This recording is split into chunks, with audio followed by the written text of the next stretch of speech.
hate to raise another elephant in the room. Both you and the Prime Minister of Iraq, and indeed His Majesty King Abdullah before, all talked about Daesh being un-Islamic. And I'm quoting here from an article in The Atlantic, which you're almost certainly familiar with. The reality is that the Islamic State is Islamic, very Islamic.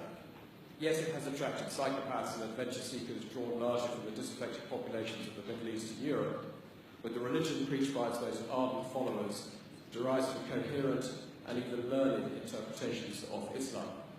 And the article obviously goes on to advise us to base our strategy on countering Daesh with that understanding in its heart. And I invite you to comment on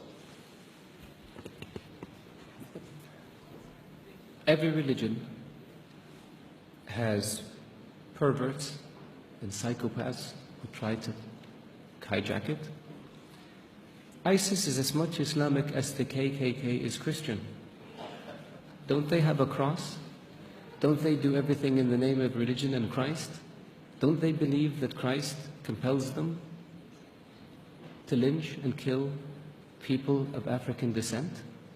Can one really say that the KKK is a Christian organization? There are other groups that one can point to. There are other massacres that were committed in the name of keeping certain countries or regions clear of non-Christians. There are people like this also in the Jewish faith that have nothing to do with Judaism. There are people like this in the Hindu faith that have nothing to do with Hinduism.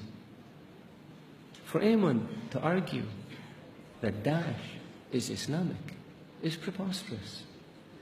In the Islamic faith, the Quran reveals that you have your faith and I have my faith.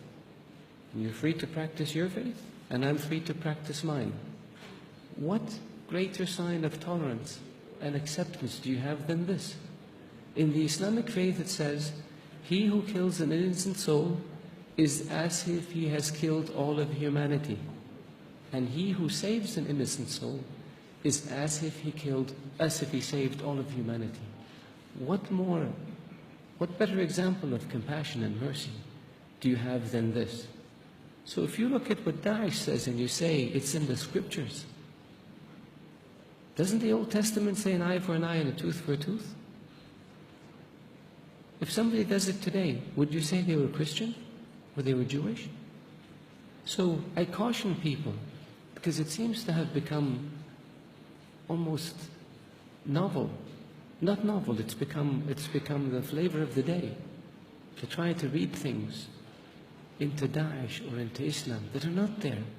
The Islamic religion and Islamic civilization was the civilization that preserved the history of Greek and Rome and passed it on to the West.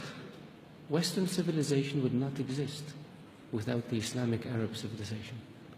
The Islamic civilization and the Islamic Arab civilization was the civilization that connected China with Europe.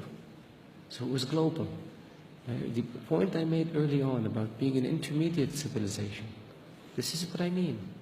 So if Islam was intolerant and Daesh represented Islam, would Islam have preserved Aristotle and Socrates and passed it on to the West? Would Islam have connected Eastern civilization with Western civilization? Of course not. So I urge you, all of you, to be careful when it comes to making generalizations or to accepting generalizations that have no basis in fact. Thank you.